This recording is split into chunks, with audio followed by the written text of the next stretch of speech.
아멘. 목사님이 계속해서 요즘에 하나님에 대한 시리즈 설교를 하고 있습니다. 하나님의 짝사랑에 대한 이야기들을 했었고요. 또 변함없으신 하나님에 대해서, 또 조광지부 불하당이라는 제목을 가지고 변함없으신 하나님에 대한 이야기들을 했었어요. 또 지난주는 하나님은 우리 인생의 선한 편집자가 되어주신다라고 이야기를 했습니다.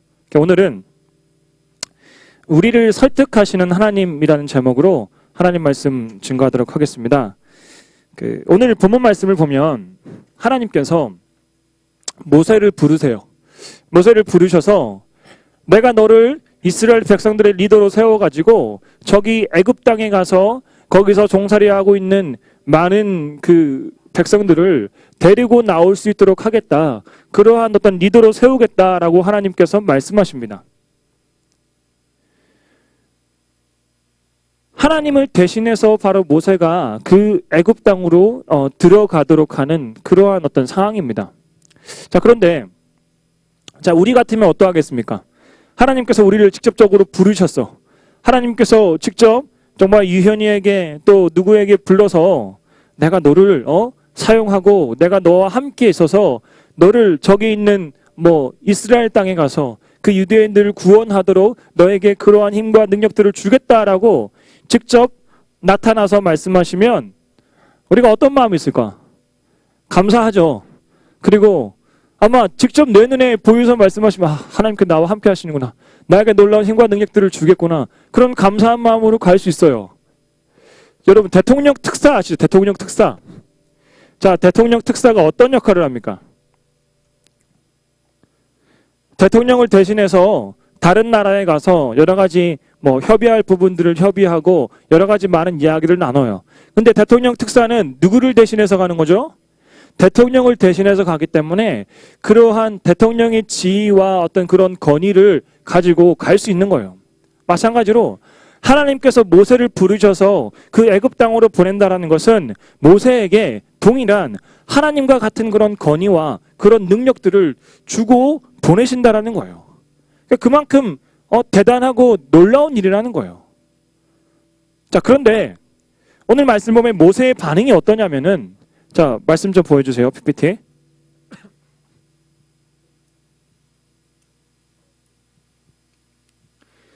자, 우리 같이 읽어보겠습니다. 시작.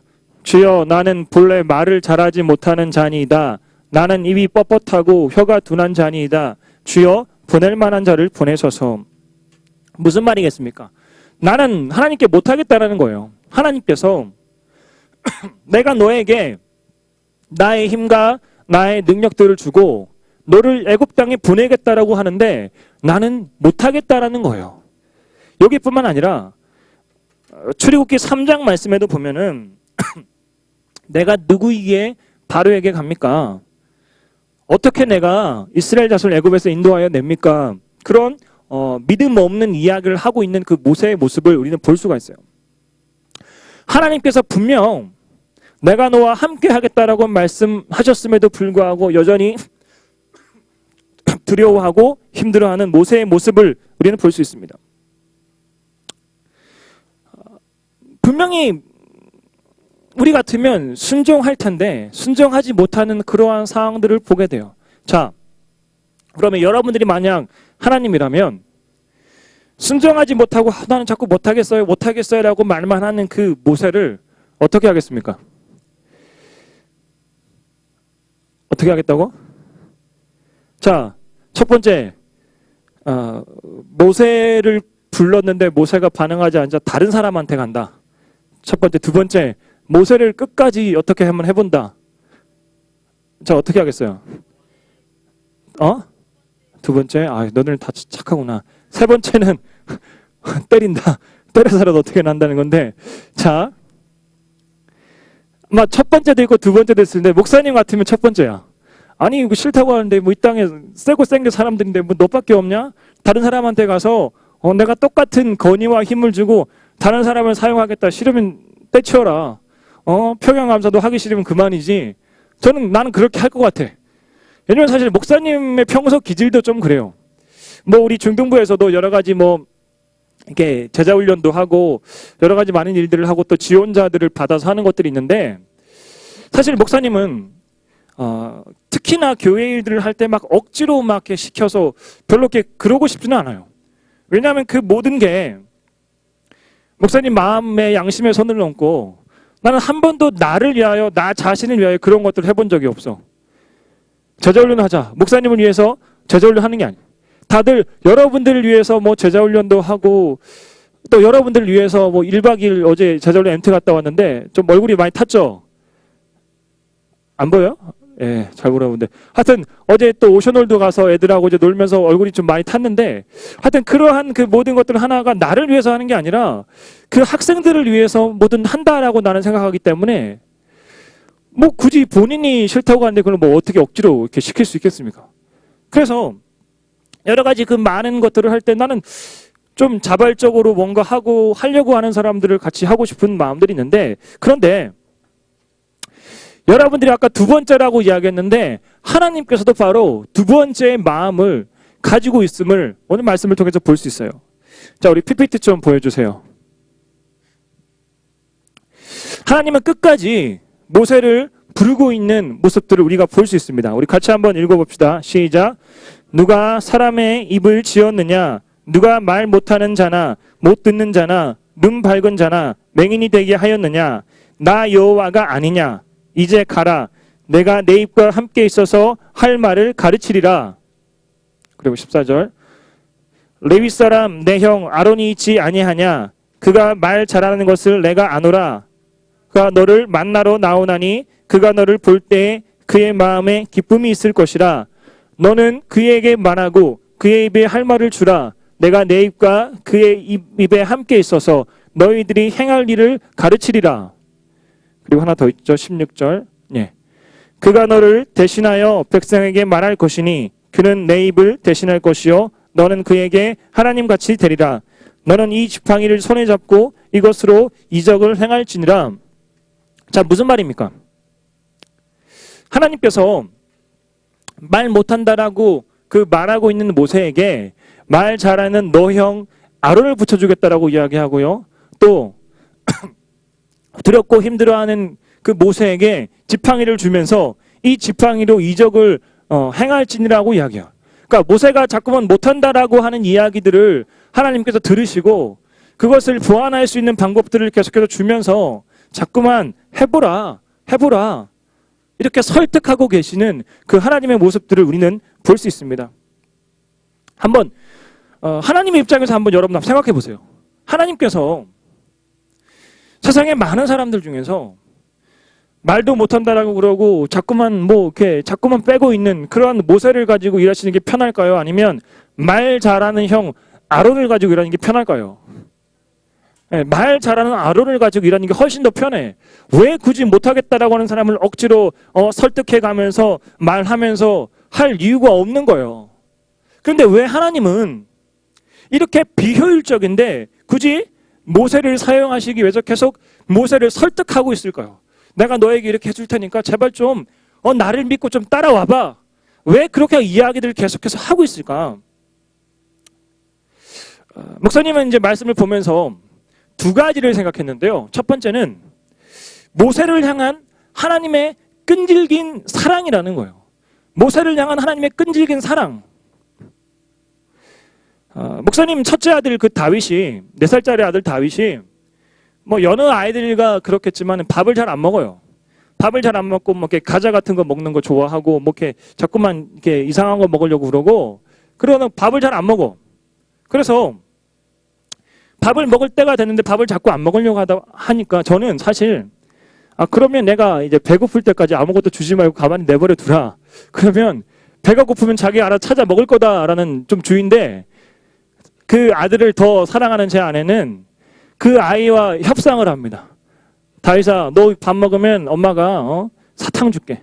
밥 먹고 나면 너 아이스크림 사줄게. 초콜릿 줄게. 이런 식으로 계속해서 그 아이와 설득하고 그 아이를 협상하는 거예요. 아마 그 남의 집 자식이라면 그렇게 하지 않을 거예요. 내가 정말 나의 자식이고 누구보다 그 아들을 사랑하니까 잘 되기 위해서 밥을 먹으라고 자꾸만 권하고 자꾸만 설득하는 그러한 것을 생각해 볼 수 있습니다. 마찬가지로 하나님께서 누구보다 그 모세를 사랑하기 때문에 이 귀한 거 네가 이스라엘 백성의 리더가 되어서 나의 말씀을 듣고 나아가면 너무나 놀라운 축복들이 기다리고 있는데, 너무나 놀라운 은혜들이 기다리고 있는데 나를 믿고 좀 해봐라, 그렇게 설득하는 하나님 아버지의 모습을 우리는 볼 수 있습니다. 자, 두 번째로 하나님은 모세가 그렇게밖에 할 수 없는 마음 가운데 그 상처와 아픔들을 잘 알고 계셨어요. 자, 모세가 어떻게 이제 궁중 생활을 하게 됐죠? 자, 알 것 같은데? 모세가 어떻게 그 왕자로서 궁중 생활을 하게 됐어? 처음에. 강에서 모세를 그 바로의 공주가 건졌잖아요. 건지고 나서, 그리고 나서 모세는 히브리 민족이었지만 궁중에서 생활들을 하게 됩니다. 이 궁중 생활을 40년 동안 했어요. 40년 동안 왕자로서 어떻게 생활을 했는지, 어떻게 컸는지 우리가 자세하게 알 수는 없어요. 그런데 어느 말씀을 보면 조금 더 이해가 되는 게, 우리 말씀 좀 띄워주세요. 출애굽기 2장 15절 말씀. 모세가 장성에서 그 애굽에서 있다가 우연히 어떤 애굽의 감독 한 명을 죽이게 됩니다. 애굽의 감독 한 명이 히브리 민족을 막 이렇게 핍박하는 것을 보고 모세가 분을 참지 못하고 애굽의 감독 한 명을 찾아 죽여요. 근데 그리고 나서 바로가 이 말을 듣고 어떤 반응을 보였냐면, 바로가 이 말을 듣고 모세를 죽이고자 하여 찾는지라라고 이야기합니다. 자, 이게 무슨 말이겠습니까? 분명히 모세는 이 바로 왕실의 왕자예요. 그런데 아무리 모세가 뭐 친자식이 아니고 히브리인의 피를 가지고 있다라고 하지만, 그가 평생 동안 40년 동안 궁중에서 자라고 많은 일들을 했고 그러한 일들을 했는데 애국 감독 한 명을 죽인다라고 해서 모세를 찾아가 죽이겠다는 게 사실 이렇게 말이 안 되거든요. 상식적으로 이해가 안 가는 일입니다. 그런데 왜 이 바로 왕이 그때 모세를 죽이려고 찾았을까? 사실 모세가 그 왕자로서 궁중 생활을 했지만 정상적인 그러한 왕자 생활은 아니었던 거예요. 모세의 마음 가운데 늘 나는 히브리 민족이라는 그런 열등감들이 있었고요. 다른 형제 왕자들과 늘 비교당해야만 했고, 어떤 왕자들 사이에서 어떤 왕따와 같은 그런 일들을 경험했고 제대로 된 그런 역할들을 하지 못했다는 거예요. 그래서 나이가 들고 어떻게 하면 이 눈에 가시거린 이 모세를 어떻게 할 수 있을까? 제거할 수 있을까? 그런 생각들을 하다가 모세가 애국 감독을 죽이자 얘가 이제 히브리 민족들을 데리고 반란을 일으키려고 하는구나. 어떤 그러한 구실로 모세를 죽이려고 하는 그런 모습들을 보게 됩니다. 그리고 나서 모세는 그게 두려워서 또 강야로 도망가서 40년 동안의 강야 생활을 하게 돼요. 아마 그 40년 동안의 그 강야 생활이 뭐 어떤지 어느 정도인지 여러분들 짐작하기가 힘들 거예요. 자, 목사님이 군대를 갔을 때, 지금은 좀 달라졌는데 그 100일 휴가라는 게 있었어요. 그때는 이제 군에 가서 이제 훈련소 마치고 자대 배치받고 100일 정도 될 때 휴가를 나와요. 그때 처음 이제 휴가 나와서 보는 데가 어디냐면은 청량리야. 목사님께서 서울에 있는 청량리역에 이제 버스를 타고 내리면 이제 거기서부터 보게 되는데, 저 100일 동안 군대에만 있다가 나와서 보니까 막 정말 막 신천지인 거예요. 막 군대에서 보지 못했던 뭐 버거킹도 있고 막 무슨 베스킨라빈스도 있고 너무나 많은 것들이 새로웠어요. 근데 가장 신기한 게 뭐였냐면은 여자가 있다라는 거. 아마 경험해 본 사람 알 텐데 군대에서는 남자들밖에 없어요. 맨날 남자만 봐. 근데 100일 동안 남자들만 보다가 처음 100일 만에 나와서 여자들을 보니까 신기한 거예요. 심지어 할머니만 봐도 저런 분이 있었구나. 괜히 막 더 보게 되고 진짜 그럴 때가 있었어요. 바로 100일만 있어도 사람이 이렇게 변하는데, 그 40년 동안 아무것도 없는, 인터넷도 안 되고 뭐 핸드폰도 안 되고 TV도 없고 아무것도 없는 그 강야에서 40년 동안 고립 생활을 했다라는 게 아마 모세에게는 어마어마하게 힘들었을 거예요. 궁중 생활과 너무나 비교되는 그러한 일들이었을 것입니다. 그러한 상황 속에서 모세는 모든 세상의 학문들을 잃어버리고 또 말을 잃어버리고 또 나는 이제 실패한 인생이구나. 나는 더 이상 어떻게 할 수 없구나. 그런 두려움 속에서 하루하루 살았던 모세의 모습이었던 거예요. 그때 하나님께서 이제 모세를 보면서 너에게 이런 아픔이 있구나. 너에게 이런 어려움이 있구나. 모세의 마음들을 그 이해하며 모세를 품어주는 그 하나님 아버지의 모습을 우리는 볼 수 있습니다. 바로 이러한 상처와 아픔들까지 다 이해하시고 그를 설득하시는 것이 바로 하나님께서 우리를 사랑하시는 방법이다라는 겁니다. 그리고 모세에게 지팡이를 주면서 이적을 행하라고 하는데 지팡이가 뭐가 왜 필요했을까? 아니 하나님께서 함께 하시면 굳이 지팡이 없어도 기적을 일으킬 수 있잖아요. 그런데 왜 굳이 지팡이까지 주면서 너에게 이런 이적을 행하라고 이야기했을까? 자, 한번 생각해 보세요. 우리가 갑자기 길을 가다가 어떤 이제 백발로에 있는 할아버지가 나타나가지고 내가 이제 너를 세상을 구원할 수 있는 어떤 그런 구원자로 세우겠다. 내가 너를 이제 세상을 평화시킬 수 있는 무슨 어떤 워리어로 키우겠다 할 때 어떤 전설의 공 같은 것을 손에 쥐어주면서 하는 게 좋을까? 아니면 그냥 아무것도 없이 내 말만 믿고 이제 너는 이제 전설의 무슨 전사다 이렇게 말하는 게 좋을까? 뭔가 눈에 보이는 뭔가 전설의 검 같은 걸 하나 쥐어주면서 너는 이제 이거 가지고 놀라운 일도 할 수 있을 거다 말하는 게 훨씬 좋을 거예요. 마찬가지로 지금 모세의 마음 가운데 모든 것들이 다 상실되어 있고 어렵고 힘들었기 때문에 그런 어떤 눈에 보이는 무언가가 필요했기 때문에 하나님은 지팡이를 손에 쥐어주면서 했을 거예요. 실제로 출애굽기 3장 4장에 보면은 하나님께서 모세에게 여러 가지를 보여줘요. 타지 않은 떨기나무 불꽃을 보여주고요. 또 지팡이를 잡았는데 뱀으로 바뀌고 또 뱀이 다시 지팡이로 바뀌고 뭐 이런 것들을 보여주고 손을 품에 넣으면 손이 이렇게 나병으로 바뀌고 또 다시 꺼내면 또 다시 정상적으로 돌아오고 하여튼 여러 가지 막 눈에 보이는 그런 이적들을 막 모세에게 보여줬어. 뭐겠습니까? 내 하나님은 너에게 이런 힘과 능력들을 주실 수 있는 분이다. 그러니까 나를 믿고 따라와라. 바로 그것을 원하셨던 거예요. 왜냐하면 하나님은 모세가 하나님의 능력들을 보고 자신감을 가지고 다시 일어서기 원하셨던 거예요. 만약에 목사님이 사랑하는 그 아들이 나중에 커서 어떤 장애나 어떤 질병을 가지고 힘들어한다라면 어떻게 하겠어요? 너 이거밖에 안 돼? 너 이거밖에 안 돼? 너 이러면 안 돼? 라고 맨날 목사님이 막 때리고 막 뭐라 하고 그렇게 했을까? 아닐 거예요. 그 아들에게 있는 그 장애나 질병을 알고 있다면 계속해서 조금 못해도 위로해주고 너 잘할 수 있어. 화이팅 해주고 아빠만 믿고 따라와. 너 잘할 수 있을 거야. 기도해주고 계속해서 그 아이를 격려해주고 세워줄 거예요. 마찬가지로 하나님 아버지도 여러분들에게 우리들에게 그러한 동일한 마음들을 가지고 사랑하고 계시며 우리를 설득하고 계신다라는 거예요. 하나님은 분명히 모세를 기계적으로 그냥 바꾸실 수 있는 분이야. 모세가 싫다라고 해도 이제부터 내가 너를 딱 바꿔서 기계적으로 말하게 하고 기계적으로 순종하게끔 하실 수 있는 분이에요. 그런데 하나님은 인격적인 하나님이시고 우리와 교제를 갖기 원하시기 때문에 모세가 자발적으로 하나님 말씀들을 알고 순종하도록 하나님은 그렇게 원하셨던 것입니다. 그래서 하나님은 모세를 설득하고 계신 거예요. 모세가 묻는 질문에 일일이 다 대답하시면서 해봐라, 나를 믿어라. 이것이 인격적인 아버지 하나님의 모습이다라고 볼 수 있습니다.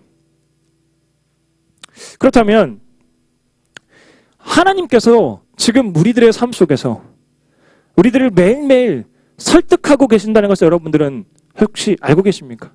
우리가 여러 가지 이유들로 다른 사람들을 미워하고 있을 때, 또 내가 다른 사람들을 시기하고 질투하고 있을 때, 또 내가 여러 가지 상황들로 인해서 내 마음 가운데 분노를 품고 있을 때, 또 내 안에 상처와 아픔으로 인해서 나의 어리석음으로 인해서 자꾸만 하나님 앞에 나아가는 것을 주저주저하고 있을 때, 그냥 아무것도 하지 못하고 제자리에 주저앉아서 탄식만 하고 있을 때, 그 순간에도 하나님은 우리를 사랑하시기 때문에 또 우리의 아픔과 우리의 상처들을 다 알고 계시기 때문에 어서 오라 라고 우리에게 손짓하고 계시며 우리를 설득하시는 하나님의 모습들을 우리는 발견할 수가 있습니다.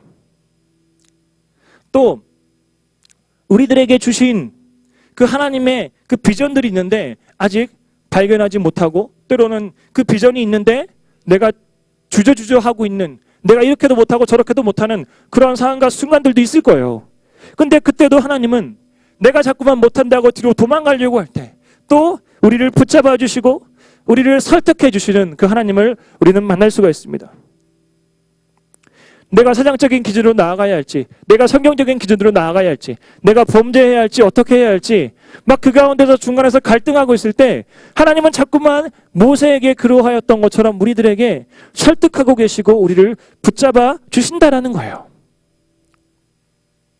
저는 사실 여러 가지 TA라는 어떤 심리 검사라든지 여러 가지 그런 검사들을 해보면 목사님은 상당히 내향적인 사람으로 나와요.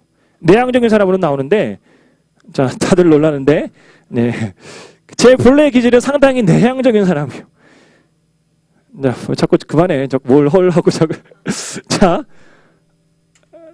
근데 사역을 하면서 목사님 여러분들 앞에서 이제 목사로 있고 담당자로 있으니까 이제 외향적으로 이제 보여요. 어쩔 수 없는데. 근데, 검사 같은 걸 해보면 내 본래의 기질은 내향적인 사람인데 외향적으로 겉으로 사니까, 스트레스가 참 많을 거다라는 이야기들 많이 해요. 전문가들이. 그래서, 그러니까 자신의 어떤 그 기질대로 해야 되는데 우리가 살면 그렇게 안 되잖아. 내가 달라도 이렇게 자꾸만 외향적으로 살아야 되는 게 어쩌면 지금 이제 목사의 위치인데, 그래서 좀 힘들 수도 있다는 거예요. 전 실제로 그리고 저는 이게 30분 동안 다른 사람들하고 이야기하면은 3시간 동안은 혼자서 조용히 있어야 에너지가 충전되는 형이야. 어떤 사람들은 이제 막 수다 떨면서 말을 하면서 에너지가 충전되는 사람들도 있는데 저 같은 사람은 조용히 혼자만의 시간들을 가져야 에너지가 충전되는 그런 형이에요. 다른 거야.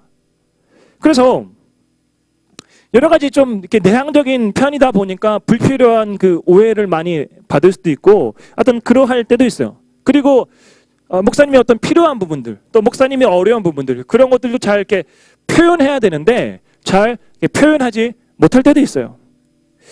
그래서 저는 지금까지 살면서 고민들을 많이 했어.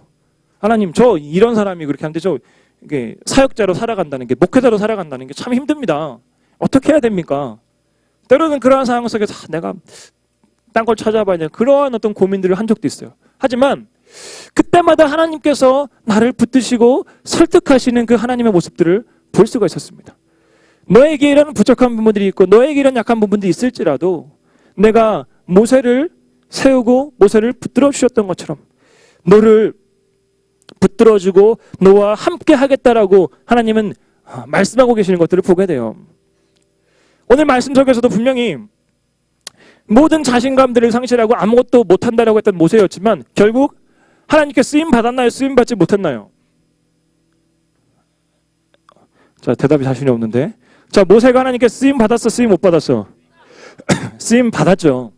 모세가 이스라엘 백성들이 리더로 세워지고 10가지의 그 이적들을 통해서 이스라엘 백성들을 출애굽시키고 또 그 하나님이 주신 그 지팡이를 통해서 홍해를 가르는 기적들을 하고 강야에서 모세를 통해서 하나님은 많은 일들을 하셨습니다. 결국 하나님의 설득은 성공하였던 거예요. 바로 이것이 우리가 믿는 하나님 아버지의 능력입니다. 사랑하는 우리 중등부 여러분, 모세는 친부모도 없이 40년 동안 궁중에서 살아갔고 여러 가지 많은 상처와 아픔들이 있었지만 하나님께서 그것들을 이해하시고 그것들을 만져주셨어요. 말을 잃어버리고 세상에 많은 것들을 잃어버렸던 모세였지만 하나님께서 그들을 만져주셨던 거예요. 때로 우리가 우리의 모습들을 보면서 나는 이것 때문에 할 수가 없고 저것 때문에 할 수가 없고 여러 가지 많은 생각들을 하지만 하나님 우리에게 이렇게 말씀하십니다. 내가 반드시 너와 함께 있으리라라고 이야기했어요.